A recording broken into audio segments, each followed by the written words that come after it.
a resolution that stands against the Indian Constitution and the opinion of the Supreme Court of India. The question that now is to be posed to the Congress-led India Alliance is this. After the revocation of Article 370, tribals in Jammu and Kashmir received their constitutionally guaranteed rights.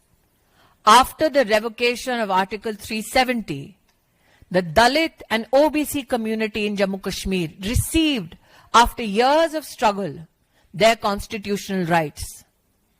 After the revocation of Article 370, women who were constitutionally guaranteed protection against abuse and violence received their constitutional protection. The resolution passed by the India Alliance led by the Congress Party. Everybody in India knows that after the revocation of Article 370, deaths of civilians, the numbers came down by 80%.